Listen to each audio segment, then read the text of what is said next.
I went to school, I got straight A's, I played all the sports, I was in all the clubs. I went to an Ivy League college, I graduated, I went to another Ivy League college for grad school. And my whole life was just like, I have to be the best at Right. everything, or Right. else I won't be anything. And that Right. was what was just imprinted in my mind. And the negative side of that is that I never felt like I was enough. I was like, I've got to do more and more. You're always improving mode. Yeah, always in improving mode. You hit a goal and you're like, I thought this was when the confetti dropped and everybody puts you on their shoulders and said, Right. you did it. And now you get to live happily ever after. And that never happened. They didn't give you a So, parade? I know. You Where is missed my your parade? parade? Hi, thank you for joining me for another episode of Underrated to Unstoppable. Today, we're going to talk with Jason, aka Jago, who went from education, being a teacher, to being a principal, and how one student's nickname for him turned out to be a powerful cultural connection. Jago also takes us through his journey from education to starting a company written out loud where students, kids, could become authors through collaboration and storytelling. And that's published authors. Jago also shares with us his philosophy on belonging, community, inclusion, and the transformative power of play. Let's get started. So, what are you doing now? Are you still teaching? Yeah, so I haven't been formally in the classroom for about 5 or 6 years. Okay. About 5.5 years ago, I started a company with a college friend of mine called Mm-hmm. Written Out Loud. And what we do is he's a Hollywood guy, so he's a director Okay. and a screenwriter. Mhm. And as we talked about, I was a teacher and a principal. And so we take kids and we put them in small groups, usually about 6 kids. Mhm. Um, and we create a Hollywood style writer's room Okay. where we teach the kids some storycraft and then Uh-huh. they collaboratively write a story together over the course of Mhm. a couple months. And then we take that story and we publish it. So we Wow. get kids who come in. It started as a summer camp and an after school program. We now are in several school districts, Mhm. mostly on the East Coast. But we get kids who come in saying, like a lot of kids in a lot of school subjects, I hate this, I hate school, I Mhm. hate writing, and they come out the other side a published author. Mhm. And so it kind of changes their perspective on what is possible for kids. Mhm. And I think it's very relevant to, the sort of when do you know you're enough type of thing, Mhm. because these kids, a lot of them never saw themselves as being able to do something like this. Right. They go back to school. We always make sure that their library has copies of the books, Mhm. libraries. And, they share all kinds of stories about going into school and being like, hey, what'd you do this summer? Well, I wrote a book. And the kids are like, no, Mhm. you didn't. And they're like, Right. yeah, follow me to the library. Yeah. And so it really, it's interesting.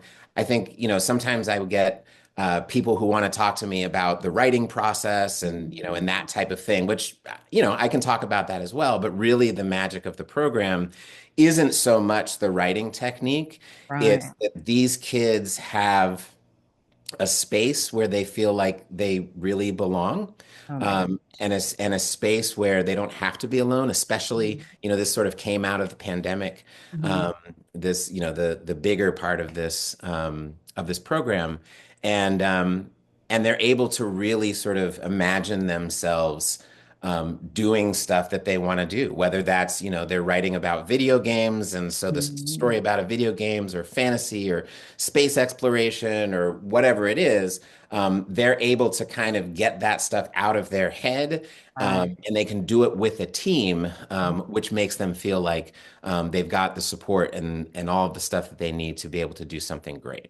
Wow. So that's what I've been doing. And then now I've been starting to do a lot more speaking Uh-huh. about belonging, about the organization, of course, but just how, this same kind of team building and allowing people to be authentic and to Mhm. create a space that is built on trust and on equity and high expectations. Mhm. All of those things don't just work for these kids in these, writing Right. workshops. Mm-hmm. They work for teams in businesses and organizations. Right. That's what kind of keeps people wanting to come back to work because they feel like they have a purpose in the work that they do. So that's what I do now as well is speak about belonging and that type of thing as well. So let's go back and then I want to go forward. Um, what led you to start the writing workshop? I think.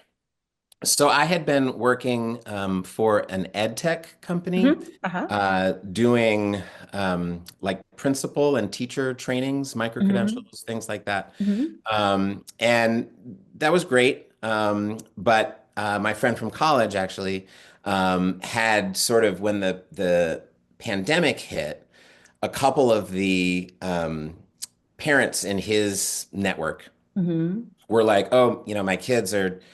Not doing anything at school, it seems Hmm. like, it just seems like they're missing this whole half of the Right. year. How would you feel about maybe doing some kind of virtual workshop with them? Ah, And okay. so he said yes. He Hmm. did that for like a couple of months, and then word kind of started spreading. Hmm. And so he gave me a call and he said, "Hey, Jago, it feels like I'm starting this little school, Hmm. and I'm like a director and a Right. screenwriter. I don't know anything about starting a school." Hmm. And so we got together and we created a set of summer camps that we would offer not just to kind of friends and family, but wider. Right. And we sold out that first summer. Oh, Um, that's that great. was great. Yeah. Um, and yeah, it's been really, really interesting. Hmm. We've worked in big schools. We're in Hmm. every fourth grade classroom in Newark Public Schools in New Jersey. And we've worked in California and in Right. Florida and Hong Kong, and we've got students Hmm. in England and Thailand. Like we've got sort of kids all over the world that are coming together to share their stories and to create stories. Oh, that's So yeah, beautiful. it's been really, really rewarding. Yeah. Yeah. So then, what made you decide to then take it to the stage and start speaking about it? Yeah. So, I guess I had presented at some conferences and things Hmm. like that, both about written out loud and kind of for Hmm. years. I had gone to a conference called the People of Color Conference, Right. just Hmm. for teachers and administrators in independent schools. Hmm. And I was actually on the planning committee for that for a couple of years, and so saw all kinds of speakers, good and Right. bad, kind of coming through. And I'm a musician as well, so. Hmm. Um, Of I'm, course you I'm, are. Of I'm, course.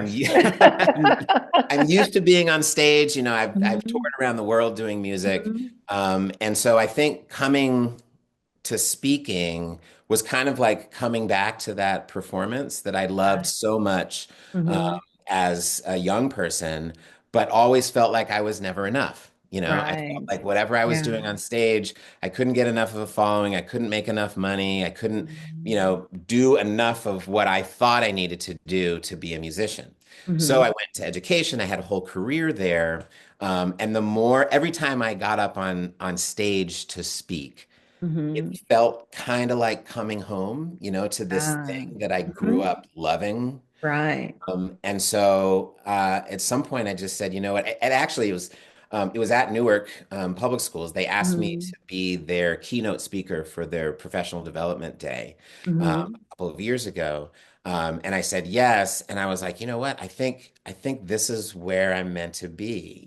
Written out Right. loud is doing well. Mhm. Got students coming in. Our curriculum's all set.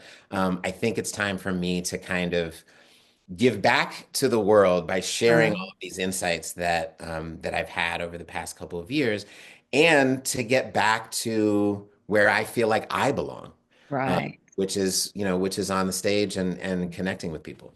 Wow. Wow. So we've both been through the heroic public speaking Yeah, programs where you learn that being a professional that speaks and a professional speaker are two completely different things. absolutely. So tell me about the types of places where you speak, like your audiences. Yeah, so really, I'll speak to anybody who manages a team, Uh-huh. Okay. because I want to get this word out there. So I spent most of my career in the education space. So speaking at education conferences Mhm. and at schools, I have there's music in my speech and there's, Um, kind of antics and it's high energy and all of that stuff. So kids really like it as well. uh-huh. So I speak a lot to groups of students as well. Okay. But I'm just starting to actually do workshops and do speaking engagements to corporate America as Yeah, well. and Um, tell me how that works because you're non-traditional, right? And what you're talking yeah, about is not necessarily non-traditional, but the way you're talking about it is. So how do you get their attention and for lack of a better word, convince them that this is worth listening to, right? Or to, yeah. right? How do Yeah, you do yeah, no, absolutely. It's a challenge. It's that? it's not that different actually than the challenge that we faced 5 years ago trying to start written out loud, where Mhm. initially we were like, oh, let's go hit all these Title I schools. We know we can, Right. move the needle for a lot of Mhm. kids who are behind grade level in reading, et cetera, et cetera. But we would hit walls all the time Right. because we weren't about preparing for the tests and we weren't Right. about, Uh, give the kids these worksheets and then we can measure all the data. right. And so we kind of had to change our strategy and look towards schools and organizations that were willing to take chances, that Uh-huh. had more of a progressive idea of things. Mm-hmm. And so what I'm finding with this speaking journey Mm-hmm. is kind of the same thing. I'm looking for people who are like, yeah, you know what? We've been doing this same stuff for years and years and years, and Mm-hmm. we haven't really moved the needle at all. So Right. let's bring in somebody who maybe doesn't look like us, who, Right. has some kind of outlandish ideas. Uh-huh. And sometimes it's funny, like they'll book me just to try it out and be like, okay, Right. we've never done this before, Mm-hmm. but let's bring in this guy who's, who doesn't look like us and he's got all Mm-hmm. these crazy antics and these activities that have us, jumping up and down and all around the room, Right. et cetera, et cetera. And what they find is that they love it. I think because I really try and get people back to a place of play. Mm-hmm. I Mm-hmm. think play is really important in our lives. I think a Mm-hmm. lot of us play in certain ways that maybe we don't, you know, talk about that much, whether Right. that's, playing little, jokes on our partner or with our Mm-hmm. kids, getting down on your Right. hands and knees and playing with your kids or whatever it is. I think that is kind of um, the core of what it means to be joyous and to be Right. courageous Mm-hmm. and courageous, sorry, and to be curious about Mm-hmm. things. And so I think when I go into a room and I have them do these playful activities, it kind of ignites something that maybe isn't Uh, there on a regular basis. mm-hmm. And so that's when a lot of these companies will say, "Wow, that was really cool. You know what? Could we do like a whole engagement where you come back Right. times and consult Mm-hmm. with us on this type of work?" And so for me, it's great, right? Because I just Mm-hmm. play games with adults, um, and show them that really when you create an environment that where people feel like they belong, um, Um, and they're trusted and they can show up authentic and don't have to mhm. wear at least all of those masks that you were talking Right. about Uh-huh. before, that some truly amazing things will happen and people will do Mm-hmm. more than you might think they would do because Right. of that trust and because of that ability to be authentic. Mm-hmm. So I mean, it's what I've seen as I've Mm-hmm. worked with teachers and as an administrator and, in the corporate jobs that I've had Right. along the way. It always boils down to that. It always boils down to how comfortable do the people feel with the other people that they work with. And if Right. people are, in lockstep and feel great about it, then you'll be productive and you'll be efficient and you'll, Mhm. do what you want to do. If people are like, oh, I don't trust that person, so I'm going to be reserved and, all of Uh-huh. that stuff, it's always going to be an uphill slog. Right. So tell me one thing that you do in the play that builds trust or comfort. I'm standing. Yeah. I remember working at a place where, and we all had them. You worked at companies that have a gym, right? And I went downstairs to the gym and I got on the treadmill. And then shortly after that, the CEO, who I actually worked for, came down and he was in his, gym wear and he was running on the treadmill too. And, like within 2 minutes, I was like, okay, I'm done because I didn't want to be sweating next to the CEO, right? So, how Right. do you get people? Just tell us one thing in a way that you get people to play Yeah. together. Yeah. Um, so one activity that I do Mm-hmm. that usually gets has a lot of interest and people have fun with it Uh-huh. are I am poems. I don't know if you've heard of that Uh-huh. format, Yeah. but essentially it looks almost like a Mad Lib, where Uh-huh. there's sort of a script, but there are words that are missing. Okay. So, it might be I am blank, and Mhm. then the instructions under the blank might say something like um, your favorite food. And Okay. the next line might be like, I am your favorite season. And then the Mm-hmm. next line might be, I am something that you really enjoyed doing when you were a kid. Okay. So they kind of fill in these Mad Libs, Uh-huh. and then I ask them to get up and share with the Oh, group, okay. right? And Mm-hmm. so it might be like, I am corn dogs covered in Mm-hmm. mustard. I am the cool breeze of autumn. Mm-hmm. I am taking long walks on the boardwalk with my dad, Right. right? And it's like this thing that people think initially, they're like, okay, whatever, I'll just fill in these little things. Right. But when they stand up in front of somebody or in front Right. of a group of people, Mm-hmm. and they really are telling their authentic truth about the Right. experiences that they have, it's like Uh-huh. all of a sudden they're like, whoa, All whoa, these things I'm open opening up up. to everybody. And now Right. everybody in the room is like, wow, I never knew that, and so it creates this trust because you're Mhm. sharing what's authentic about you. Right. And it becomes this like fun activity, like, oh, I want to go, Mhm. I want to go. Let me tell my Right. story about, who I am. Uh-huh. And so it ends up being this thing that seems fairly innocent and you Uh-huh. can just go through the motions. And there are often tears, there are often, Right. like just deep guttural laughter. Uh-huh. And it's those types of things that, again, very simplistically, but Mm. very effectively can bring people together to Right. create this kind of environment that I'm trying to lead them to. Right. Oh, that is really cool. And of course, Jago, you're now showing me how dull my keynote is compared to something like this. So I'm going to have to figure out how to infuse some play into my own keynote. I have something I do that I play. Now I think maybe I have to get the others in on that piece to play. So I'm sure it's great as long as you're being authentic and uh, your true self.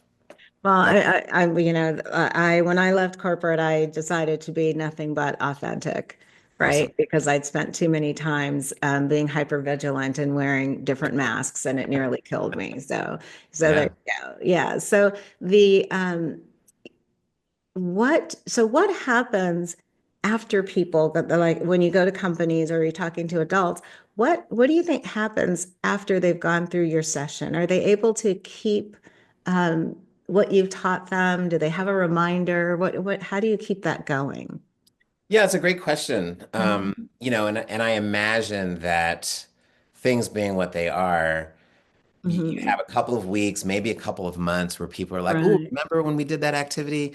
And right. so people are embracing it. And I think that, even if that's it, it's enough to Mhm. actually expose people to how things might be different. And so they can Okay. start thinking differently. Uh, In terms of whether the organization itself, continues to like hold those values at the center of everything right. you're doing, that's another question. Mhm. So I would love it if people would bring me Right. back. I would love it Yeah. if, and maybe, you're inspiring me now to think Mhm. through some of this a little bit, to think about like what are the ways that I can do some follow-ups with these organizations that I work with, Right. and really help them kind of walk that line. And when they Right. stray, be like, oh, you know what? Um, let's get back to this play, um, Right. that type of thing. Yeah. Yeah. I do think that, there are some things that we do. I'm thinking back, one activity that I've done with folks is activity called introducing your best self. Uh-huh. And the premise there, just quickly, is that usually when you go to a conference or you go to a meeting where you don't know people or whatever, you just introduce yourself by saying, hey, my name's Jago. I work in the marketing department at, so and so company. Um, so what? Like you probably saw my name on the sheet and like you Yeah. knew I was from this place and I'm Mhm. dressed like a marketer. So, like I'm Right. not telling you anything. Hmm. And so what I often tell people to do is I challenge them every time they have to introduce themselves to try and introduce themselves in a different way, sharing a different piece of information uh, Uh, that you wouldn't necessarily know. hmm. And when I was actually traveling all over the country with this ed tech company that I worked for a bunch of years ago, I challenged myself to do the same thing. So Hmm. when I was in Minnesota, for example, it snowed the morning that I was going to make the presentation. And as I was walking them through this presentation, I said, "Oh, it's so great to be here with you today. The snow this morning reminds me of when I was a kid, when I grew up in New Hampshire, and there's a certain smell that a Yeah. new snow has when you wake up Right. in the morning. And so when I woke up this morning, it felt like I was coming home. In any case, what we're going to do today is, blah, blah, blah. Uh-huh. So I try to inject certain things that people can Hmm. maybe carry with them, things that they can do in very practical situations as well, Okay. that maybe keep them a little bit closer to that authenticity, and a Right. little bit closer to that sense of play. So Yeah. hopefully that's working as well. Yeah. But you've sparked my thinking a little bit Yeah. to think Yeah, about. a couple of things that I do, which are not nearly as creative. So you'll go, oh gee, Charlene, that's dull. So you have to figure out how to make it your own. But a couple of things that I have a tendency to do, particularly if it's a what I call a leadership journey that I'm doing. Like I don't do one day workshops. I stretch them out, is Mhm. I send people notes that I call them booster shots, right? Oh, And cool. I like it's that. like we do this one exercise in the beginning that's about trust. And then I talk about what are the things that as a team that you're willing to commit to build trust within a vulnerability based trust as a Mhm. team.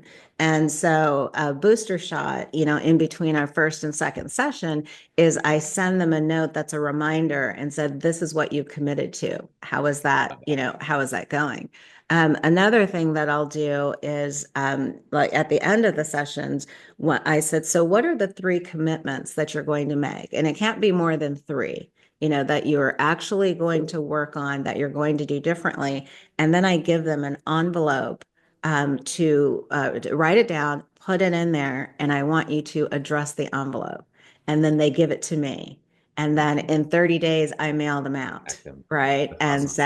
Yeah. say, how are you doing on this? How are you doing on this? And if I'm really thinking, I'll send them another one in 30 days, right? Just to kind of Yeah. keep them saying, this is like you said, this is what your best self looks like, right? Yeah. So Yeah. are you moving toward your best self? So it just sounds like what you're doing, Jago, is just really, really cool, right? And so how long have you been speaking professionally? Are you just getting started?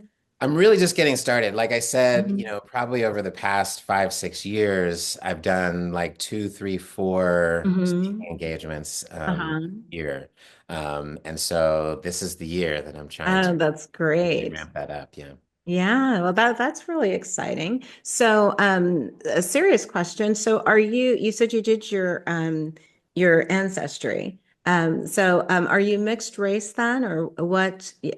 Yeah, so yeah, I'm mixed race. Mhm. I am adopted Uh-huh.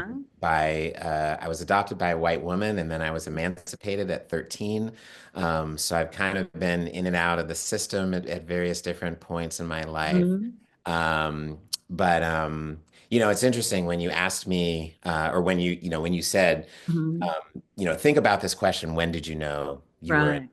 Mm-hmm. It sort of brought up for me a lot of a lot of what I dealt with in my childhood. Mm-hmm. I think specifically being a Black person in Mm-hmm. predominantly white spaces. Right. Um, because, I'm sure you're familiar with the term Black excellence. Of Um, course. I was the poster child for that, like I went to Um, school, I got straight A's, I played all the sports, I was in all the clubs. mhm. I went to an Ivy League college, I graduated, I went to another Ivy League college for grad Mhm. school. And my whole life was just like, I have to be the best at Right. everything, or Right. else I won't be anything, right? And that Right. was kind of what Mhm. was just sort of imprinted in my mind. Right. And the negative side of that is that I never felt like I was enough. Hmm. Like I was like, I've got to do more, more, more, more, more. Right. You're always Um, improving mode, right? yeah, always in improving mode. Hmm. Hmm. And then you hit a goal and you're like, I thought this was when the confetti dropped and like everybody puts you on their shoulders and said you Right. did it, and now, you get to Mhm. live happily ever after. And that never happened. Right. Right. They didn't give you a So parade? yeah, I know. You Where is missed my your parade? parade? It's crazy. I didn't get my OJ prize. I didn't get my Right. parade. Like what? Yeah.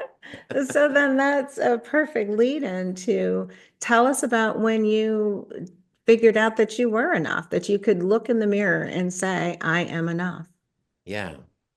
So I think it was when I became a parent. Oh, okay. And as I was thinking about, so that's when I thought about the question, that's what first came into my mind. Okay. And I think the answer behind that answer Hmm. is that I feel like I'm enough when I can be fully present in the present, Wow. right? So if I'm thinking too much Hmm. about what happened and being like, oh, I should have done this better, I should have done that better, of course, I'm not going to feel like I'm enough because I'm going to feel like I had failures. When Hmm. I'm thinking too much about the future and thinking about like, oh, I'm worried about this conversation with Charlene Hmm. because she's going to ask Hmm. me this question. I'm not going to have whatever it is, right? Of Right. course, again, I'm not going to feel like I'm enough. But when Hmm. I can be fully present and being a new father put me squarely there, right? Right. I was like, oh my Right. goodness, like, what do I do? And I'm 26 years old, and how to like the diapers and It's but I right. have to be enough. I have this life that's dependent on me. So Ah, whatever it is that I'm doing, and I don't know if I'm doing the right things, but it's going to be enough. It has to be enough. right. And so that's when I first started kind of thinking about that idea of like Uh-huh. being enough. And I think it's a challenge, I think it's probably a challenge for most people to feel that way because of those voices, the past and the future, Right. et cetera, et cetera. But that's what I try and do when I hear those voices. I just try Hmm. and be in the present. I just try to say, Right. this is where I am. I'm trying my best. I know that I'm not trying to sabotage myself or whatever. Right. So today, I'm enough.